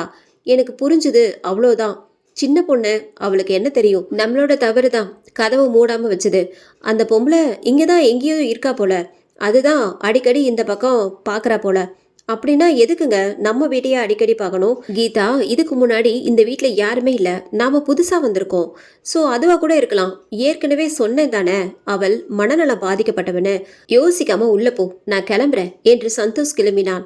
கீதாவும் உள்ளே சென்றாள். அந்த வயதான பெண்மணி முன் வீட்டையே பார்த்து கொண்டிருந்தாள். அந்த வீட்டின் ஜன்னல் ஓரமாக அந்த கருப்பு உருவம் சந்தோஷ் வீட்டை பார்த்து கொண்டிருந்தது. சில நாட்கள் சென்றன. ஷாலுமா, என்னாச்சு? எதுக்கு சரியா சாப்பிடவே மாட்டேங்கிற? என்னாச்சு உனக்கு? என்ன கீதா, குழந்தைய ஏன் திட்டிட்டு இருக்க? பின்ன என்னங்க, கொஞ்ச நாளா சரியாவே சாப்பிட மாட்டேங்கிறா. என்ன ஆச்சுன்னே தெரியல. பசி இல்லாம எப்படி சாப்பிடுவா? இன்னைக்கு சாப்பிடாம இருக்க சொன்னா அப்படியே இருப்பா பாருங்க. டாக்டர் கிட்ட முதல்ல கூட்டிட்டு போகணும். எல்லாத்துக்கும் டாக்டர் கிட்ட கூட்டிட்டு போனா மருந்துக்கு உடம்பு பழகி போயிடும், சரியாகிடும், விடு. திடீரென யாரோ கதவை தட்டும் சத்தம் கேட்டது. என்னங்க, யாரோ கதவு தட்டுறாங்க, யாருன்னு பாருங்க. சந்தோஷ் என்று கதவை திறந்தான். வணக்கம், யாரு நீங்க என்று கேட்டான். நான் சிவா. காவியா இல்லையா? காவியாவா? அப்படி இங்க யாருமே இல்லையே, நாங்க தான் இருக்கோம். ஓ அப்படியா, ஓகே. நீங்க யாரு? என் பேரு மாதேஷ். முன்னாடி என்னோட ஃப்ரெண்டு இருந்தாரு, அதுதான் பார்க்க வந்தேன். ஓகே, நான் கிளம்புறேன் என்று கதவை அடைத்துவிட்டு உள்ளே சென்றான் சந்தோஷ். மாதேஷ் திரும்பி செல்ல திரும்பினான். காற்று வேகமாக கருமேக கூட்டம் எங்கிருந்தோ வந்து வானத்தை மூடிக்கொண்டது. மின்னலும் இடியும் அதிகமானது. என்னங்க, திடீர்னு மழை வர மாதிரி இருக்குது? ஆமா, ஜன்னல் எல்லாத்தையும் மூடி வச்சிடு என்றான் சந்தோஷ். வெளியே மாதேஷ் தனது மோட்டார் பைக்கோடு அருகில் உள்ள மரத்தின் கீழ் நின்றான். அந்த முன் வீட்டுக்குள் நெருப்பு எறிவது போன்று வெளிச்சம் வந்து வந்து சென்றது. வீட்டின் மூலையிலிருந்து அந்த கருப்பு உருவம் வாசல் அருகே வந்தது. அந்த உருவத்தின் கண்கள் இரத்த கலரில் மாறியிருந்தது. அதன் பார்வை மாதேஷ் மேல் விழுந்தது. கதவு தானாக திறக்க வீதியில் யாருமே இல்லை, அவனை தவிர. அந்த உருவம் காற்றில் பறந்து அவன் நின்ற மரத்தின் மேல் நின்றது. மழை வருமா வராதா? இப்படி இருந்தா போயிடலாமா? மழை பெய்தா கஷ்டம்தான், போவோம் என்று எண்ணிக்கொண்டு பைக்கில் ஏறினான். திடீரென அந்த மரத்தில் உள்ள கொடி அவனின் கழுத்தை இறுக்கி மேலே தூக்கியது. கை காலை உதறியவாறு மேலே பார்த்தான். அந்த கருப்பு உருவம் பெண் உருவமாக காட்சியளித்தது. கௌரி கௌரி என்று முணுமுணுத்து துடிதுடித்து இறந்து போனான். அவன் இறந்ததும் அந்த உருவம் வீட்டுக்குள் சென்றது. சில நிமிடங்களில் மேகம் எல்லாம் கலைந்து காற்றும் நின்றது. வெளியே ஒரே சலசலப்பு. சந்தோஷ் வெளியே சென்று பார்த்தான். மரத்தின் அருகே கூட்டமாக இருந்தது. உடனே அங்கே சென்று பார்த்தான். அதிர்ச்சியாக இருந்தது. இப்பதானே பேசிட்டு போனாரு, என்னாச்சு? இவ்வளோ உயரத்துல எப்படி தூக்கு மாட்டிக்கிட்டாரு? கீழே பார்த்தான். ஒரு துப்பாக்கி மற்றும் ஒரு கத்தியும் இருந்தது. அதே சமயம் போலீசாரும் வந்தார்கள். என்னாச்சு, எப்படி நடந்தது? என்னன்னு தெரியல சார் என்றார் கூட்டத்தில் இருந்த ஒருவர். இவரை யாருக்காவது தெரியுமா? கூட்டத்தில் ஒருவர், சார், இவரை 6-7 மாசத்துக்கு முன்னாடி இந்த ரோட்ல பார்த்த ஞாபகம் இருக்கு. இவர் தானான்னு எனக்கு சரியா தெரியல. இந்த இடத்துல இருக்கிறது 2-3 வீடு தான். ஸோ எதுக்கு இங்க வரணும்? இவர் கையில துப்பாக்கியும் கத்தியும் இருந்திருக்கு. சந்தோஷ் முன்னால் வந்தான். சார், எங்க வீட்டுக்கு வந்து சிவா இருக்காரான்னு கேட்டாரு. அப்படி இங்க யாரும் இல்லைன்னு சொன்னேன். அப்புறம் போயிட்டாரு. அதுக்கப்புறம் என்னாச்சுன்னு தெரியல சார். ஓகே கான்ஸ்டபிள், ஆம்புலன்ஸ்க்கு ஃபோன் பண்ணிட்டு பாடியை கீழே இருக்குங்க. உங்க பேர் என்ன? சந்தோஷ் சார். ஓகே, விசாரணை ஏதாவதுனா கூப்பிடுவோம், வாங்க. ஓகேவா? Okay sir. ஆம்புலன்ஸ் வந்ததும் எல்லோரும் கலைந்து சென்றனர். சந்தோஷ் அங்கும் இங்கும் பார்த்தான். அந்த குறிப்பிட்ட தூரத்திலிருந்து அந்த வயதான பெண் இங்கே பார்த்து சிரித்து கொண்டிருந்தாள். இந்த பொம்பளை எதுக்கு சிரிக்கிறா என்று யோசித்தபடி வீட்டுக்குள் வந்தான். என்னாச்சுங்க? நடந்தவற்றை சொன்னான். என்ன சொல்றீங்க? ஆமா, அவ எதுக்கு நம்ம வீட்டை தேடி வரணும்? இதுக்கு முன்னாடி இருந்தவங்களுக்கும் இவனுக்கும் ஏதோ சம்பந்தம் இருக்கு. அந்த பொம்பளையும் பார்த்து சிரிச்சுட்டு இருந்தா. ஏதோ குழப்பமா இருக்கு. ஒருவேளை அந்த பொம்பளை ஏதோ செஞ்சிட்டாலோ தெரியலையே. நான் அப்பவே சொன்னேன், அந்த பொம்பளை மேல சந்தேகமா இருக்குன்னு. அப்படி இல்ல, என்ன நடக்குதுன்னு தெரியாம கூட அந்த பொம்பளை சிரிச்சிருக்கலாம் தானே. ஏன்னா மனநலம் பாதிக்கப்பட்டவங்க அப்படிதான் இருப்பாங்க. சரி, அதை விடுங்க. போலீஸால விசாரிக்கிறாங்க தானே, பார்க்கலாம், நமக்கு எதுக்கு. இரவானதும் நடுநிசி நேரம். குட்டிமா குட்டிமா என்று கீதா அறையின் அருகில் சத்தம் கேட்டது. சில நிமிடங்களில் சத்தம் கேட்கவில்லை. திடீரென ஷாலினி சிரித்து விளையாடும் சத்தம் கேட்டது. கீதா லேசாக கண் விழித்தாள். அருகில் ஷாலினியை காணவில்லை. கதவு திறந்திருந்தது. உடனே பதற்றத்தோடு வெளியே சென்றாள். கீழே ஷாலினி சிரித்து விளையாடும் சத்தம் கேட்டது. ஷாலுமா என்று கூப்பிட்டவாறு கீழே ஓடினாள். கீழே சென்று அந்த காட்சியை பார்த்த பயத்திலும் அதிர்ச்சியிலும் என்னங்க என்று கத்திக்கொண்டு மயங்கி கீழே விழுந்தாள். இந்த சத்தம் கேட்டு ஓடி வந்தான் சந்தோஷ். ஷாலு அங்கே இருந்தாள். கீதா படியின் அருகில் மயங்கி விழுந்து கிடந்தாள். கீதா கீதா என்று எழுப்பினான். எழும்பவில்லை. உடனே ஓடி சென்று நீரை எடுத்துக்கொண்டு முகத்தில் தெளித்தான். உடனே மயக்கம் தெளிந்து எழும்பினாள். ஷாலினி அருகில் வர அவளை தூக்கி கொண்டான். கீதா, என்னம்மா ஆச்சு? குழந்தை எதுக்கு கீழே கூட்டிட்டு வந்த? ஐயோ, என்னங்க, நான் கூட்டிட்டு வரல என்று நடந்தவற்றை கூறினாள். இவனால் இதை நம்புறதா இல்லையா என்ற குழப்பத்தில் இருந்தான். சரி வாங்க, இதை பத்தி காலையில பேசிக்கலாம், இப்ப தூங்கலாம் வாங்க என்று மேலே கூட்டி செல்ல ஜன்னல் ஓரமாக நின்று கொண்டிருந்தது அந்த கருப்பு உருவம். விடிந்ததும் சந்தோஷ் இதை பற்றி யோசித்துக் கொண்டிருந்தான். என்ன நடக்குது இந்த வீட்ல? கீதா சொல்றது உண்மைதானா? ஏதாவது அப்படி நடக்குதா? இந்த பொம்பளை யாரு? அந்த உருவம் யாரு? இந்த வீட்டுக்கு வந்துட்டு ஏன் அவ செத்து போகணும்? இப்படி பல கேள்வி இருக்கு. என்னாச்சு கீதா, என்ன யோசிச்சுட்டு இருக்க? நைட்ல இருந்து ஒரே பயமா இருக்கு. அந்த உருவத்தை பார்த்ததுல இருந்து இன்னும் அந்த பயம் போகல. ஏங்க, வேற எங்கேயாவது போயிடலாமா? இன்னும் கொஞ்ச நாள் தான் இருக்கு கீதா, திரும்ப வேற இடம் பார்க்க முடியாது என்று சொன்னான் சந்தோஷ். எனக்கு பயமா இருக்குங்க. சரி, எனக்குள்ளும் பல கேள்விகள் இருக்கு, வாங்க பிரேம் வீட்டுக்கு போயிட்டு வரலாம் என்று சிறிது நேரத்தில் புறப்பட்டார்கள் பிரேம் வீட்டிற்கு. வாடா மச்சான், சொல்லாம வந்திருக்க? சும்மாதான் இந்த பக்கமா வந்தேன். அதான் இன்னைக்கு ஆஃபீஸ் லீவு தானே, அதான் வந்தேன் என்று பேசிக்கொண்டே உள்ளே சென்றார்கள். பிரேம் கொஞ்சம் வா. என்னடா? சந்தோஷ் நடந்த சம்பவங்களை கூறினான். என்னடா சொல்ற? ஆமாடா, என்ன பண்றதுன்னு ஒண்ணுமே புரியல. ஏன் இப்படி நடக்குது? குழப்பமா இருக்குடா. ஆமா, இதுக்கு முன்னாடி அந்த வீட்ல யார் இருந்தாங்க? விசாரிச்சு பார்க்கணும்டா. எல்லாரும் இருக்கட்டும், வா போவோம் என்று எல்லோரிடமும் வெளியே போவதாக சொல்லிவிட்டு சென்றனர். கார் சென்று கொண்டிருந்தது. சந்தோஷ், எனக்கு இந்த வீடை காட்டினது ஒருத்தர், அவர்கிட்ட போய் விசாரிக்கலாம் என்று அவர் வீட்டிற்கு வந்தார்கள். வா பிரேம், என்ன விஷயம்? அண்ணா, இந்த வீட்டில் தான் என் ஃப்ரெண்டு இருக்கான். ஓ அப்படியா? அண்ணா, இந்த வீட்டில் முன்னாடி யார் இருந்தாங்க? ஏன் பிரேம், எதுக்கு? அதுக்கு இல்லைண்ணே, இவனோட ஃப்ரெண்டு ஒருத்தன் இருந்தான். ஒருவேளை இந்த வீட்டில் இருந்தானோ தெரியல, அதுதான் கேட்கலான்னு வந்தேன். அதை பற்றி தெரியல பிரேம். எனக்கு இந்த வீடை வாடகைக்கு விட சொன்னவர் பக்கத்து ஊரில் இருக்காரு. அவர்கிட்ட கேட்டு பார்த்தா தெரியும். ஓகே அண்ணா, ரொம்ப தேங்க்ஸ். அவரிடம் முகவரியை வாங்கி கொண்டு அங்கே சென்றனர். குறித்த முகவரிக்கு சென்று கதவை தட்டினார்கள். ஒருவன் வெளியே வந்தான். வணக்கம். வணக்கம், யார் நீங்க? உங்க கூட கொஞ்சம் பேசணும், உள்ள வாங்க என்று உள்ளே கூட்டி சென்றான். உள்ளே அவனின் மனைவி குழந்தைக்கு உணவு ஊட்டி கொண்டிருந்தாள். இவர்களை கண்டதும் குழந்தையோடு சமையல் அறைக்கு சென்றார். சொல்லுங்க, என்ன விஷயம்? பெருமாள் அண்ணன் சொன்ன வீட்டில் தான் இவன் இருக்கான். அந்த வீட்டை வாடகைக்கு விட சொன்னது நீங்க தானே சொன்னாங்க. அந்த வீடே என்னோட தான் தம்பி. நீங்க தனியாவா இருக்கீங்க? இல்லை சார், ஒய்ஃபு பொண்ணு 3 பேரும் தான் சார். 3 பேருமா என்று அதிர்ச்சியாக கேட்டார். ஆமாம் சார். வீட்டில் எதுவும் பிரச்சனை இருக்கா? சார், எப்படி கண்டுபிடிச்சிங்க? நான் பெருமாள் அண்ணக்கிட்ட சொன்னது யாராவது பசங்களுக்கு கல்யாணம் ஆகாதவங்களுக்கு தான் வாடகைக்கு விட சொன்னேன். சரி, நீங்கள் நடந்ததை சொல்லுங்க. அவன் நடந்தவற்றை கூறினான். சார், நான் தான் சிவா, ஒய்ஃபு காவ்யா. ஆனால் எங்களை தேடி வந்தது ஃப்ரெண்ட் இல்லை, எங்களை கொலை பண்ணுறதுக்கு. கொலையா? ஆமாம். அந்த வீட்டில் நடக்கிற அமானுஷ்யத்துக்கும் எங்களுக்கும் எங்களை கொல்ல வந்த மாதேஷுக்கும் அந்த ரோட்டில் போயிட்டு வர அந்த பொம்பளைக்கும் சம்மந்தம் இருக்குது. அந்த வீட்டை காலி பண்ணுறது உங்களுக்கு நல்லது. வீட்டை காலி பண்ணிடலாம், ஆனால் காரணம் தெரியணுமே சார். யார் அவங்க? எங்களை சுற்றி எதுக்கு இப்படி நடக்கணும் என்று கேட்டான். சரி சார், நீங்கள் கேட்குறதும் நியாயமான கேள்விதான், நான் சொல்கிறேன் என்று சொல்ல ஆரம்பித்தான். மாதேஷ், எங்கள் வீட்டில் கண்டிப்பாக ஒத்துக்க மாட்டாங்க. எங்கள் அப்பாவுக்கு சாதி கௌரவம் தான் முக்கியம்.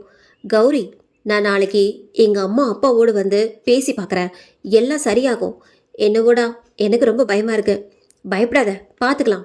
மறுநாள் மாதேஷ் அம்மா அப்பாவோடு கௌரி வீட்டிற்கு சென்றான். வணக்கம், யார் நீங்கள்? உங்கள் கூட பேசணும், அதான் வந்தோம், உள்ளே வாங்க என்றார் கௌரியோட அப்பா. உட்காருங்க, சொல்லுங்க, என்ன விஷயம்? அது எங்கள் பையனும் உங்கள் பொண்ணும் லவ் பண்ணுறாங்க, அதுதான் முறைப்படி பேசலான்னு உடனே கௌரியோட அப்பா கௌரியை பார்த்து முறைத்தார். இந்த லவ் எல்லாம் இருக்கட்டும், எனக்கு என் சாதி கௌரவம் தான் எனக்கு முக்கியம். நீங்கள் நம்ம சாதியா? சார், நாங்கள் உங்கள் சாதி இல்லையா? என்னையா நீங்கள்? சாதியா முக்கியம்? பசங்க வாழ்க்கை தாயா முக்கியம்? யோ எந்திரியா, வெளியே போயா. எனக்கு என்னோட சாதி தான் முக்கியம், வெளியே போ. சார், எதுக்கு இப்படி கோபப்படுறீங்க?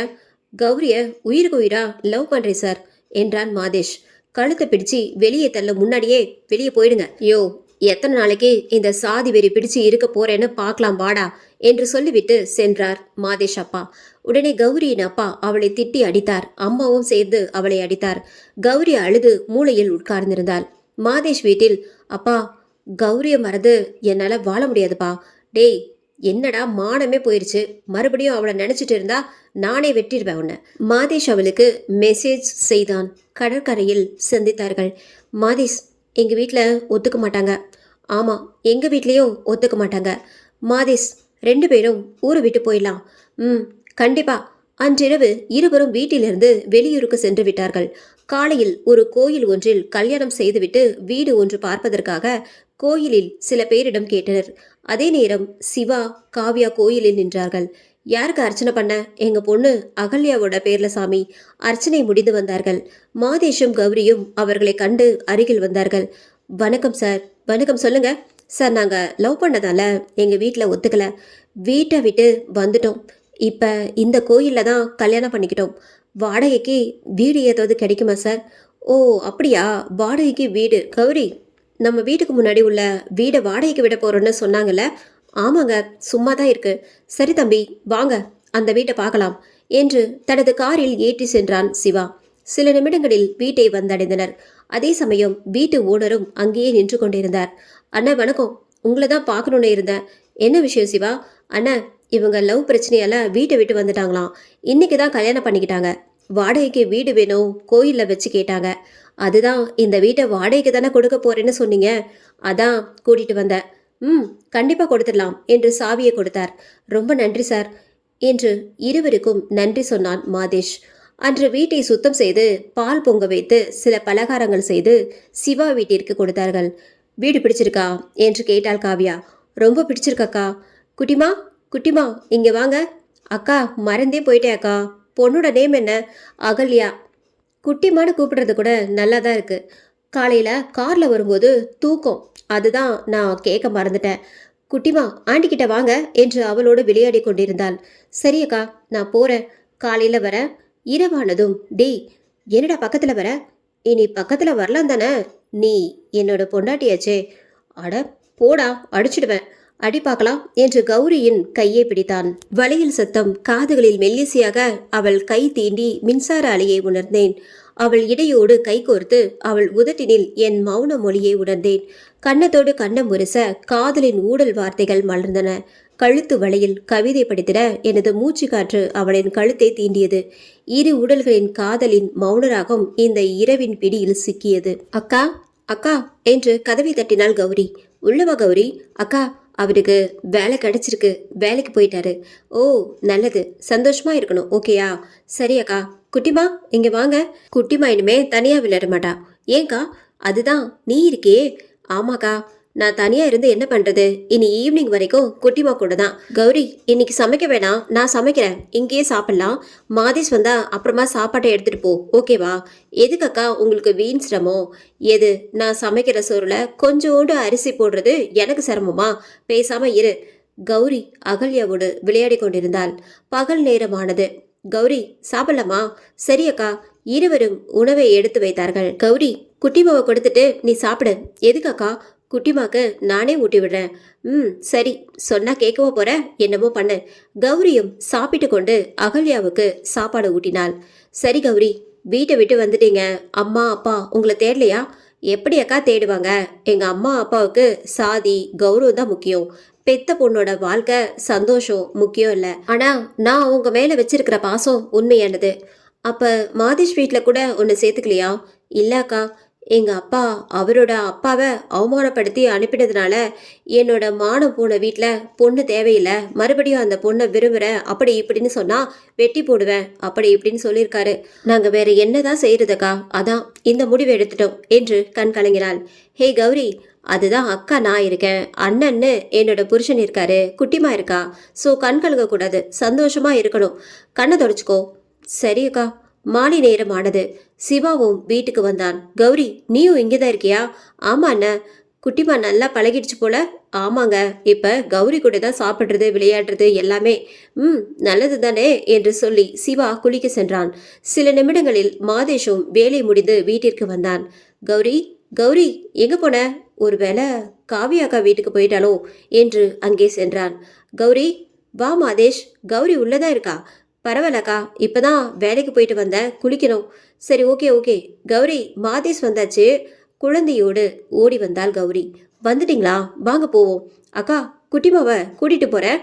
சரி, குட்டிமாவை கூட்டிட்டு போறது சரி, புருஷனுக்கு சாப்பாட்டையே எடுத்துட்டு போ. ஐயோ மறந்தே போச்சு அக்கா. உணவையும் எடுத்துக்கொண்டு வீட்டுக்கு சென்றாள். மாதேஷ் குளித்து விட்டு வந்தான். குட்டிமா ஓடி வாங்க. அகல்யாவை தூக்கி விளையாடி கொண்டிருந்தான். கௌரி சாப்பாடு வைத்து கொண்டிருந்தாள். கௌரி இன்னைக்கு வீட்டில் சமைக்கலையா? இல்லைங்க, அக்கா தான் சொன்னாங்க அங்கே சமைக்கிறேன்னு, அதான். சரி சரி. சில மாதங்கள் சென்றன. அகல்யா கௌரியோடு மிகவும் நெருக்கமானாள். பல நேரங்களில் கௌரி வீட்டிலேயே அவளோடு தூங்கி விடுவாள். மாதேஷிற்கு பதவி உயர்வும் கிடைத்தது. வழக்கம் போல கௌரி சாப்பாடு வைத்தாள். மாதேஷ் சாப்பிட ஆரம்பித்தான். திடீரென தூ தூ, என்னடி இது செஞ்சு வச்சிருக்க? மனசு திம்பானா இத? என்னடா இப்படி தானே டெய்லி செஞ்சு தர? இன்னைக்கு நல்லா இல்லை, போதுமா? சாப்பாடு செய்யறலாம் சாப்பாடு என்று தட்டை வீசிவிட்டு தனது பைக்கை எடுத்துக்கொண்டு வெளியே சென்றான். கௌரி அதே இடத்தில் அமர்ந்து அழுது கொண்டிருந்தாள். சில நிமிடங்களில் கௌரி கௌரி அக்கா வாங்க. கௌரி என்னாச்சு? முகம் ஒரு மாதிரியா இருக்கு, என்னாச்சு? ஒன்றும் இல்லக்கா. ஒன்றும் இல்லாம தான் தட்டு வீசப்பட்டு சோறு எல்லாம் சிந்தி போயிருக்கா.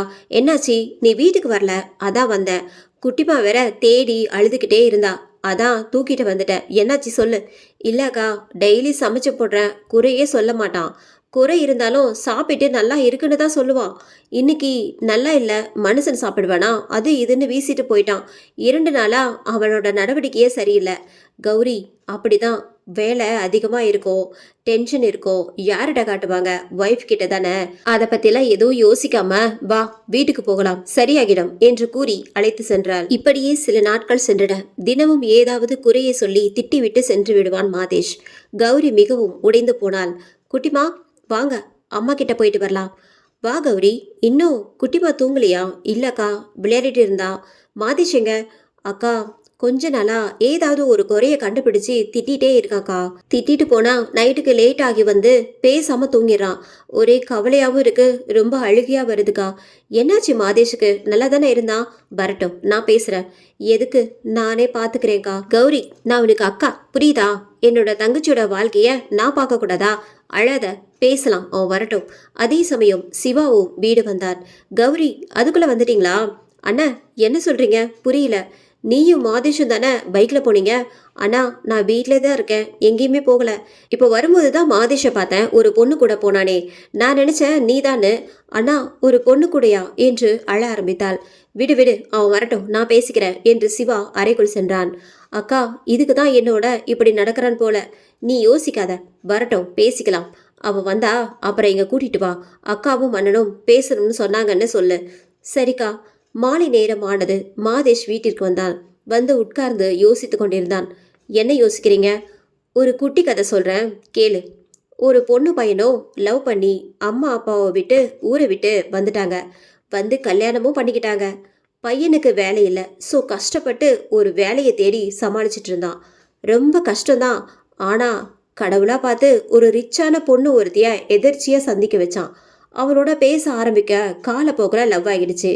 அப்புறம் அந்த பையன் யோசிச்சான், இத்தனை வருஷம் கஷ்டப்படுறோமே, இனி வாழ போற வாழ்க்கையாவது ரிச்சா சந்தோஷமா பணத்தோட கார் பங்களாவோட வாழலான்னு முடிவெடுத்தான். ஆனா அவனுக்கு கல்யாணம் ஆகி பொண்டாட்டி இருக்கா. அதனால என்ன பண்ணலான்னு யோசிச்சான். அவள் இருக்கும் வரைக்கும் ரிச்சான வாழ்க்கை கிடைக்காது இல்லையா?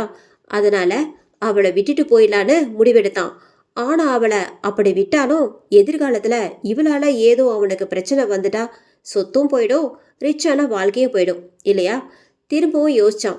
அவன் கூட வந்தவ முக்கியம் இல்லை, செல்வாக்கு, சொத்து, ரிச்சான வாழ்க்கை முக்கியம்னு. ரிச்சா இருந்தா 1000 பொண்ணுங்க கூட வருவாங்க. ஸோ ரிச்சான லைஃப் தான் முக்கியம்னு அவளை கொலை பண்ணிட்டான் என்று கையில் பக்கத்தில் இருந்த கத்தியை எடுத்தான். கௌரி, இந்த கதை சொல்லும் போதே புரிஞ்சிருக்கணும்னு நினைக்கிறேன் யாரோட கதைன்னு. மாதேஷ், ஏன்டா இப்படி மாறிட்ட? சந்தோஷமா வாழலான்னு தானே ஊரை விட்டே வந்தோம். சந்தோஷமாவா? பணம் எல்லாத்தையும் மாத்திடும். அதே மாதிரி தான் நானும். எனக்கு இப்ப கண்ணுக்கு தெரியறது எல்லாமே பணம் மட்டும்தான். அதுக்காக என்ன வேணாலும் நான் பண்றதுக்கு ரெடியா இருக்கேன். பணம் தான் எல்லாமே. பணத்தால எல்லாத்தையும் வாங்கிடுவியா? வாங்குறேனே இல்லையோ, பணம் முக்கியம். ரிச்சா வாழணும். அந்த வாழ்க்கை எனக்கு கிடைக்க போகுது. ஸோ என்று பேசி கொண்டிருக்கும் போதே கத்தியை கௌரியின் வயிற்றில் குத்திவிட்டான். அப்படியே கண் கலங்கி கீழே சரிந்து விழுந்தாள். ஏண்டா இப்படி பண்ணிட்ட? உன்னோட சந்தோஷமா வாழணும், உன் கூடவே இருக்கணும்னு எல்லாத்தையும் விட்டுட்டு வந்தேன். ஆனா நீ இப்படி மாறுவேன்னு கனவுல கூட நினைச்சு பார்க்கல என்றாள் கண்ணீரோடு. மாற்றம் மட்டுமில்ல, பணத்துக்கு எல்லா சக்தியும் இருக்குடி என்று சமையல் அறையில் இருந்த மண்ணெண்ணையை அவள் மேல் ஊற்றினான். மாதேஷ், வேணுடா, வேணாம், ப்ளீஸ். சாரிமா, உன்னை விட்டா நான் சந்தோஷமா வாழவே முடியாது என்று நெருப்பை பற்றி அவள் மேல் போட்டு விட்டான். அடுத்த நிமிடம் அவன் வெளியே செல்ல சத்தம் கேட்டு காவ்யா, சிவா ஓடி வந்தார்கள். ஐயோ கௌரி என்று கத்திக்கொண்டு ஈர துணியை கொண்டு தீயை அடித்து சிவாவின் காரில் வைத்தியசாலைக்கு ஏற்றி சென்றனர். சில நிமிடங்களில் வைத்தியசாலையில் அனுமதித்தனர். டாக்டர்கள் கடுமையாக போராடினார்கள். டாக்டர், என்னாச்சு? எங்களால் முடிஞ்ச அளவுக்கு பண்ணியிருக்கோம், இனிமே கடவுளோட கையில தான் இருக்கு. உடனே இருவரும் உள்ளே சென்றார்கள். கௌரி, ஏண்டி இப்படி பண்ண? அக்கா, அக்கா, நான் எதுவுமே பண்ணல, மாதேஷ் தான் இப்படி பண்ணிட்டான். ஆமா அக்கா என்று நடந்தவற்றை கூறினாள். பாவி, இப்படி முழுசா மாறுவான்னு கொஞ்சம் கூட நினைக்கல. அக்கா, அக்கா, குட்டிமா எங்க? இந்தா இங்கே இருக்க பாரு. குட்டிமா, ஆண்டி போறேன், இனி என்னோட வீட்டுக்கு வரமாட்டதானே? நானும் போக போறேன், சந்தோஷமா இரு குட்டிமா என்று அகல்யாவுக்கு கன்னத்தில் முத்தம் கொடுத்து அடுத்த நொடி இறந்து போனாள். கௌரி, கௌரி என்று காவ்யா அழ ஆரம்பித்தாள். சிவாவும் கண் கலங்கி போய் நின்றான். இருவருமே அவளின் இறுதி ஊர்வலத்தை முடித்தார்கள். 2 நாட்கள் சென்றன. வீட்டிற்கு மாதேஷ் வந்ததாக தெரியவில்லை. எங்கே போனான் என்றும் தெரியாது. காவ்யா, கௌரியோட சாவுக்கு ஒரு நீதி கிடைக்காம விடக்கூடாது. மாதேஷ் தான் கொலை பண்ணான்னு போலீஸ்ல கம்ப்ளைண்ட் பண்ண போற. அவனும் சாகணும். அப்பதான் அவள் ஆத்மா சாந்தி அடையும். சிவா, சிவா, வாங்க அண்ணே, உட்காருங்க. உட்கார டைம் இல்லப்பா. கௌரி இருந்த வீட்டை அப்படியே பூட்டி வச்சிருக்கேன். யாராவது கேட்டா சொல்லு. சரி அண்ணா, சரி, நான் கிளம்புறேன். அன்று போலீஸ் நிலையம் சென்று மாதேஷ் பற்றி கம்ப்ளைண்ட் செய்தான். அவனை போலீசார் தேட ஆரம்பித்தார்கள். இரவானதும், என்னங்க, டிவி ஆஃப் பண்ணிட்டு வந்து தூங்குங்க. சரி சரி. நடுநிசி ஆனதும், அக்கா அக்கா என்று குரல் கேட்டது. மீண்டும் குட்டிமா குட்டிமா என்று சத்தம் கேட்க திடுக்கிட்டு எழுந்தாள் காவ்யா. என்ன இது? கௌரியோட குரல் மாதிரி கேக்குதே. அவளோட நினைப்புல இருக்கிறதால அப்படி இருக்கும் போல என்று உறங்கினாள். அவர்கள் அறையின் வாசலில் கௌரியின் உருவம் நின்று கொண்டிருந்தது. விடிந்து சிவா ஆபீஸ் சென்றான். காவ்யா வேலை செய்து கொண்டிருந்தாள். திடீரென அகல்யாவின் சத்தம் கேட்கவில்லை. குட்டிமா குட்டிமா என்று அழைத்தால் காணவில்லை. உடனே அங்கும் இங்கும் தேடி பார்த்தால் காணவில்லை. வீட்டின் வாசலும் திறந்திருந்தது. பதற்றத்தோடு வெளியே ஓடி வந்தாள். கௌரியின் வீட்டுக்குள் சத்தம் வந்தது. அங்கே ஓடி சென்றாள்.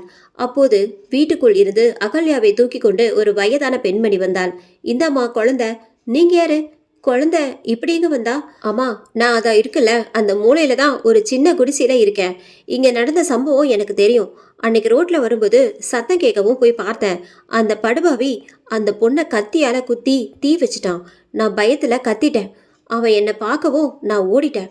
ஆனா அந்த பொண்ணோட ஆவி இங்க தான் இருக்கு. நான் வரும்போது கருப்பு உருவத்தோட தான் இந்த வீட்டுக்குள்ள உங்க குழந்தை போச்சு. நான் உடனே உள்ள போனேன். அந்த உருவம் மறைஞ்சிருச்சு.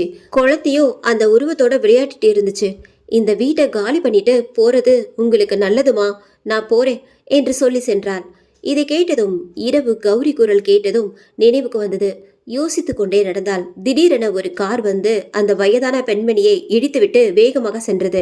அந்த பெண்மணி வீசப்பட்டு தூண் ஒன்றில் மோதி விழுந்தாள். உடனே காவ்யா ஓடி சென்று பக்கத்தில் உள்ளவர்களை அழைத்து வைத்தியசாலைக்கு கொண்டு சென்றார்கள். இரவானதும் சிவாவிடம் நடந்தவற்றை கூறினாள். அன்றிரவு கௌரி அழைப்பது போன்றும் அகல்யாவை அழைப்பது போன்றும் அங்கும் இங்கும் நடக்கும் சத்தம் கேட்டது சிவா என்று கூறினாள். மறுநாள் மாலை, காவ்யா, இப்ப வண்டி வரும். பொருள் எல்லாத்தையும் அவங்க ஏற்றி கொண்டு வந்துடுவாங்க. முக்கியமான பொருள் எல்லாத்தையும் எடுத்து காரில் வச்சுடு என்று சிறிது நேரத்தில் வீட்டை விட்டு கிளம்பினார்கள். ஏங்க, அந்த ஆண்டியை பார்த்துட்டு போயிடலாம் என்று வைத்தியசாலையை நோக்கி சென்றார்கள். அங்கே டாக்டரிடம் விசாரித்தார்கள். நல்ல நேரம், சீக்கிரமாக கூட்டிகிட்டு வந்துட்டீங்க. அதான் காப்பாற்ற முடிஞ்சது. இல்லைன்னா கஷ்டம்தான். தலையில் அடிபட்டிருக்கு. ஆனால் இனி அவங்களால பேச முடியாது. அதை கேட்டு அதிர்ச்சியில் உறைந்து போனார்கள். சைகையால் ஏதோ சொன்னார். சில நிமிட சைகை பேச்சில் மாதேஷ் தான் காரினால் மோதியது என்று தெரிந்தது. கையில் கொஞ்சம் பணத்தை கொடுத்து சொல்லிவிட்டு சென்றார்கள். அதன் பிறகு கௌரி வீட்டுக்கு யாரும் வாடகைக்கு இருக்கவில்லை. இருந்தாலும் 2 நாட்களுக்கு மேல் இருக்க மாட்டார்கள். இந்த சம்பவம் நடந்து 6 மாதங்களுக்கு பிறகுதான் கீதா, சந்தோஷ் சிவா வீட்டிற்கு வாடகைக்கு வந்தார்கள். கீதா சந்தோஷின் குழந்தையும் அகல்யாவின் வயதில் இருப்பதால் அவள்தான் வந்துவிட்டாள் என்று ஷாலினியையும் வீட்டையும் சுற்றி சுற்றி வந்து கொண்டிருக்கிறது கௌரியின் ஆவி. மாதேஷ் காதலித்த பெண்ணை திருமணம் செய்து கொண்டான். அவளின் பணத்தில் வசதியாக வாழ ஆரம்பித்தான். போலீஸ் சிவா வீட்டிற்கு வந்து பார்த்தார்கள். அவர்கள் இல்லை. விசாரித்து இறுதியாக புது வீட்டை கண்டுபிடித்து அங்கே சென்றார்கள். வணக்கம் சார், வாங்க. கௌரியோட மர்டர் விஷயமா தான் பார்க்க வந்தேன். அவனை பத்தி ஒரு தகவலும் தெரியல. உங்களுக்கு ஏதாவது தகவல் தெரிஞ்சுதா? சார், யாரோ ஒரு பொண்ணை கல்யாணம் பண்ணிக்கிட்டான்னு மட்டும் தெரியும் சார். பட் எங்க இருக்கான்னு தெரியல. அது மட்டும் இல்லை சார், இன்னொரு கொலையும் பண்ண ட்ரை பண்ணி ஏதோ கடவுளோட புண்ணியம் அந்த அம்மா பொழைச்சிட்டாங்க. ஆனால் வாய் தான் பேச முடியாதுன்னு டாக்டர் சொல்லிட்டாரு. கூடிய சீக்கிரம் அவனை அரெஸ்ட் பண்ணிடுவோம். நீங்கள் தான் வந்து சாட்சி சொல்லணும். கண்டிப்பாக சார், இது என்னோட கடமை. கௌரி எங்களுக்கு தங்கச்சி மாதிரி. அவளோட மரணத்துக்கு நியாயம் கிடைச்சே ஆகணும். அப்புறம் சிவா, அவனோட ஃபோட்டோ ஏதாவது இருக்கா? ஆமாம் சார், ஒரு தடவை கோயிலுக்கு எல்லாரும் போன நேரம் எடுத்த ஃபோட்டோ இருக்கு. வாட்ஸ்அப்பில் சென்ட் பண்ணி விடுறேன் சார். ஓகே, நாங்கள் கிளம்புறோம் என்று ஃபோட்டோவையும் சேவ் செய்து கொண்டு போலீஸார் கிளம்பினார்கள். கான்ஸ்டபிள், இங்கே இருக்கிற செக் பாயிண்ட் அப்புறம் போலீஸ் ஸ்டேஷன் கான்ஸ்டபிள் இருக்கிற எல்லா இடத்துக்குமே இந்த ஃபோட்டோவை அனுப்புங்க. அவனை 2 நாளில் பிடிச்சே ஆகணும். Okay sir. அவனின் ஃபோட்டோ எல்லோருக்கும் அனுப்பப்பட்டது. 2 நாட்கள் கழித்து மாதேஷும் மனைவியும் காரில் வந்து வீதி ஓரமாக உள்ள கடை ஒன்றில் உணவு ஆர்டர் செய்து கொண்டிருந்தனர். அந்த வழியாக ஒரு கான்ஸ்டபிள் பைக்கில் அந்த கடை அருகே வந்து டீ போட சொல்லி உட்கார்ந்திருந்தார். சற்று நிமிர்ந்த காரை பார்த்துவிட்டு தனது போனை எடுத்து பார்த்தார். அது மாதேஷ். உடனே இன்ஸ்பெக்டருக்கு தகவல் வழங்கிவிட்டு கடைக்குள் சென்று, தம்பி இங்க வா. என்ன சார்? இந்த கார்ல உள்ளவனுக்கு சாப்பாடை கொஞ்சம் லேட்டா கொடு, ஓகேவா? ஏன் சார்? இவன் கொலைகாரன். பொண்டாட்டியை கொலை பண்ணிட்டு இன்னொருத்தியோட சுத்துறான். இப்ப இன்ஸ்பெக்டர் வந்துருவாரு, ஸோ கொஞ்சம் லேட் பண்ணு. ஓகே சார் என்று உணவு தயாரிப்பவனிடம் சொன்னார். 10 நிமிடத்தில் போலீஸ் ஜீப் வந்தது. வாங்க சார். எங்க அவ? அதோ அந்த கார் தான் சார். இன்ஸ்பெக்டர் அருகே சென்று கதவை தட்டி கீழே இறங்க சொன்னார். மாதேஷும் கீழே இறங்கினான். என்ன சார், என்ன விஷயம்? எதுவும் பேசாமல் அவனின் கையில் விலங்கை மாட்டினார். சார், எதுக்கு என்னைய அரெஸ்ட் பண்றீங்க? எதுக்கா? ஏண்டா கட்டின பொண்டாட்டியை கொலை பண்ணிட்டு கொலை பண்ணதை பார்த்த அந்த வயசான அம்மாவையும் கொலை பண்ண பார்த்தது இல்லாம என்ன பண்ண நான் கேட்குறேன்? ஏறடா ஜீப்ல. அதிர்ச்சி அடைந்த அவனின் மனைவி, ஏண்டா என்னைய ஏமாத்தி கல்யாணம் பண்ணிட்டுல, யூ சீட் என்று காரை எடுத்துக்கொண்டு அவள் சென்று விட்டாள். என்னடா பார்வை, ஏறடா. ஜீப் போலீஸ் நிலையம் சென்றது. மறுநாள் நீதிமன்றத்தில் ஒப்படைக்கப்பட்டான் மாதேஷ். சாட்சியாக சிவா, காவ்யா வந்திருந்தார்கள். குற்றம் நிரூபிக்கப்பட்டு தூக்கு தண்டனை விதிக்கப்பட்டது. சில மாதங்கள் கழித்து சிறையிலிருந்து துப்பாக்கி கத்தியோடு தப்பினான் மாதேஷ். இவ்வாறு சொல்லி முடித்தார்.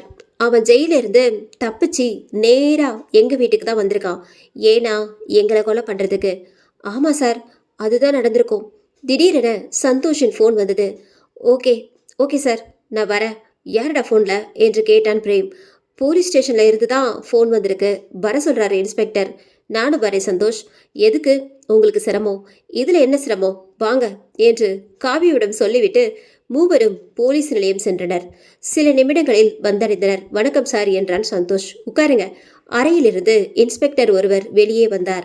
சிவாவை பார்த்துவிட்டு, ஹாய் சிவா. சார் நீங்களா? எப்படி இருக்கீங்க? நல்லா இருக்கேன். நீங்கள் எப்படி இருக்கீங்க? நல்லா இருக்கேன் சார். உங்களை கொஞ்ச நாளாக பார்க்க முடியல. நான் பக்கத்து ஊருக்கு டிரான்ஸ்ஃபர் ஆகி பல மாதம் ஆயிடுச்சு. நீங்கள் எங்கே வந்தீங்க? நடந்தவற்றை கூறினான். வெளியூர் ஜெயிலில் தான் அவனை போட்டிருந்தது. அவன் தப்பிச்சு வந்துட்டான். இங்கே உள்ள போலீஸ் எல்லாருமே டிரான்ஸ்ஃபர் ஆனவங்க. அதனால் அவனை அடையாளம் தெரியல. ஆனால் எதுக்கு தூக்கு மாட்டி சாகணும் அதுதான் புரியல. இவர் தான் சந்தோஷா? இங்கே வர சொன்னதுக்கு சாரி. கேஸ் க்ளோஸ் பண்ணிவிட்டு சில விஷயங்களே பேச தான் வர சொன்னேன். இனி ப்ராப்ளம் வராது சார். கண்டிப்பாக அவனை கொலை பண்ணது கௌரியோட ஆவிதான் சார். நீங்கள் சொல்கிறத வச்சு பார்த்தா அப்படிதான் தெரியுது. நாம் அந்த வீட்டுக்கிட்ட போயிட்டு வரலாம் வாங்க என்று மூவரையும் அழைத்து சென்றார். சிறிது நேரத்தில் வந்தடைந்து வீதியில் நின்று பார்த்து கொண்டிருந்தனர். சிவாவை பார்த்துவிட்டு அந்த வயதான பெண்மணி ஓடி வந்து அவனோடு பேசினாள். அப்போதுதான் சைகையால் கௌரியின் ஆவி மாதேஷை கொன்றதாக கூறினாள். மீண்டும் மூவரும் சிவா வீட்டிற்கு சென்றார்கள். சார், 6 மாசம்தான் இங்க எனக்கு வேலை. அப்புறம் சொந்த ஊருக்கே போயிடுவேன். திரும்ப வீடு மாத்திக்கிட்டு இருக்க டைம் இல்லை. அதுதான் என்ன பண்றதுன்னு புரியல சார். மச்சான், எனக்கு தெரிஞ்ச சாமியார் ஒருத்தர் இருக்காரு, அவர்கிட்ட பேசி பார்க்கலாமா என்றான் பிரேம். ஆமா பிரேம், நீங்க சொல்றது சரி. நானும் இதை பத்தி யோசிக்கல. போகலாம் வாங்க. உடனே மூவரும் அந்த சாமியார் வீட்டுக்கு சென்றார்கள். வணக்கம் சாமி, உள்ள வாங்க. நடந்த அனைத்தையும் கூறினார்கள். சாமி, இதுக்கு ஒரு தீர்வு நீங்க தான் சொல்லணும். அந்த ஆவிய சாந்தியடை வைக்கிறது அவ்வளவு சுலபம்னு நினைக்கிறேன். ஆக்ரோஷமான ஆவியா இருந்தா ரொம்ப கஷ்டம். நீங்க சொல்றத பார்த்தா இது ஆக்ரோஷமானது இல்லை, பாச பிணைப்புல உள்ளது. உங்க மேல, உங்க மனைவி மேல, முக்கியமா உங்க குழந்தை அகல்யா மேல உள்ள பாசத்தால தான் அங்கேயே சுத்தி சுத்தி வருது. அதனால தீங்கு எதுவுமே இல்லை. ஆனா அந்த வீட்டில் இருக்கிறவங்களுக்கு கொஞ்சம் பயமா தான் இருக்கும். அவளை கொலை பண்ணதுக்காக தான் புருஷனையே பழி வாங்கிடுச்சு. ஆனா அவளோட விதி முடியிற வரைக்கும் ஒண்ணுமே பண்ண முடியாது. ஆனா நாங்க பண்ண வேண்டியது உங்க குழந்தைய வச்சுதான். அந்த ஆவியை வர வச்சு பூஜை பண்ணி சாந்தி அடை வைக்கணும். சாமி, நாளைக்கே பண்ணிடலாமா என்றான் சந்தோஷ். கண்டிப்பா. மறுநாள் இரவு சாமியார் பூஜைக்கு தயாராகி மந்திரங்கள் ஓதி கொண்டிருந்தார். குழந்தையை இங்கே உட்கார வைங்க. அகல்யா பயத்தில் அழ ஆரம்பித்தாள். குட்டிமா, சும்மா உட்காருடா, ஒன்றும் பண்ண மாட்டாங்க. சில நிமிடங்கள் சென்றன. வெளியே சற்று காற்று அதிகமானது. முன் வீட்டின் கதவுகள், ஜன்னல்கள் அடிக்க ஆரம்பித்தன. அந்த வீட்டுக்குள் புகை மூட்டமாக மூடியது. புகை மூட்டங்கள் அப்படியே உருவமாக மாறி சாமியாரின் பூஜை செய்யும் இடம் நோக்கி வந்தது. அதை பார்த்து அனைவரும் அதிர்ந்து போய் நின்றார்கள். சில நொடியில் கௌரியின் ஆவி புகை வடிவில் சாமியாரின் முன்னால் வந்து நின்றது. குழந்தையை தூக்குங்க என்றார் சாமியார். குழந்தையை சிவா தூக்கினான். திடீரென கௌரியின் ஆவி பேச ஆரம்பித்தது. அண்ணா, அக்கா, குட்டிமா, எங்கே போனீங்க என்னை விட்டுட்டு? நீங்கள் போனதும் நீங்கள் வருவீங்க வருவீங்கன்னு நான் காத்திருந்தேன் ரொம்ப நாளாக. குட்டிமாவை பார்க்காம இருக்கவே முடியலக்கா. இவங்க வீட்டுக்கு வந்ததும் உங்கள் ஞாபகம் தான் வந்துச்சு. அதான் நான் அடிக்கடி இங்கே வந்து இந்த பொண்ணை குட்டிமான நினச்சி விளையாடிட்டு பேசிகிட்டு இருப்பேன். ஏன் அக்கா என்னை விட்டுட்டு போனீங்க? என் மேலே உங்களுக்கு பாசமே இல்லையா? கௌரி, அப்படி பேசாதம்மா. உன் மேலே நாங்கள் உயிரே வச்சுருக்கோம். அப்போ எதுக்கக்கா போனீங்க? கௌரி, இப்போ நீ ஆத்மாவாக இருக்க. என்ன இருந்தாலும் மனசில் ஒரு பயம் இருக்குத்தானே செய்யும். ஆமாக்கா, நான் ஆத்மாதான். என்ன இருந்தாலும் எனக்கு பாசம் எல்லாமே இருக்கே. கௌரி, என்னதான் பாசம் இருந்தாலும் நீ இப்போது ஒரு ஆத்மா. அவங்க மனிதர்கள். யாரா இருந்தாலும் நிம்மதியா சந்தோஷமா வாழ தான் ஆசைப்படுவாங்க. என்னதான் உன்னால அவங்களுக்கு தீங்கு இல்லைனாலும் குழந்தையோட நிம்மதியா வாழ தானே ஆசைப்படுவாங்க. அக்கா, அண்ணா, என்னால தான் சந்தோஷமா நிம்மதியா வாழ முடியல. நீங்களாவது சந்தோஷமா வாழுங்க. என்னால அது கெட்டு விடக்கூடாது. குட்டிமாவை நல்லா பார்த்துக்கோங்க. சந்தோஷ் அண்ணா, கீதா அக்கா, என்னை நீங்களும் மன்னிச்சிடுங்க. சந்தோஷமா இருங்க. நான் போறேன் என்று அகல்யாவின் அருகில் வந்து, ஆண்டி போறேன் குட்டிமா என்று ஷாலுனி அருகில் வந்து, நான் போறேன் என்று அப்படியே புகைமூட்டமாக கலைந்து மறைந்து போனது. எல்லோரும் கண் கலங்கி போய் நின்றார்கள். 2 நாட்களுக்கு பிறகு, சார், நீங்களே இந்த வீட்டில் இருங்க. நாங்கள் கௌரி வீட்டில் இருக்கோம். இன்னும் கொஞ்ச நாள் தான். சந்தோஷ், எதுக்கு? நீங்கள் போனால் அப்புறம் வந்துக்கிறோமே. இல்லை சார், இப்போ எல்லாரும் ஒரே குடும்பம் மாதிரி ஆகிட்டோம். நாங்கள் இங்கே இருக்கிற வரைக்கும் சந்தோஷமா இருப்போமே என்றான் சந்தோஷ். அன்றிலிருந்து சந்தோஷ், கீதா, கௌரி இருந்த வீட்டிலும் சிவா, காவ்யா அவர்களின் சொந்த வீட்டிலும் சந்தோஷமாக வாழ்ந்தனர். இந்த கதை உங்களுக்கு பிடிச்சிருந்தது அப்படின்னா நம்ம சேனலை மறக்காம சப்ஸ்கிரைப் பண்ணுங்க, லைக் பண்ணுங்க, ஷேர் பண்ணுங்க. நன்றி, வணக்கம்.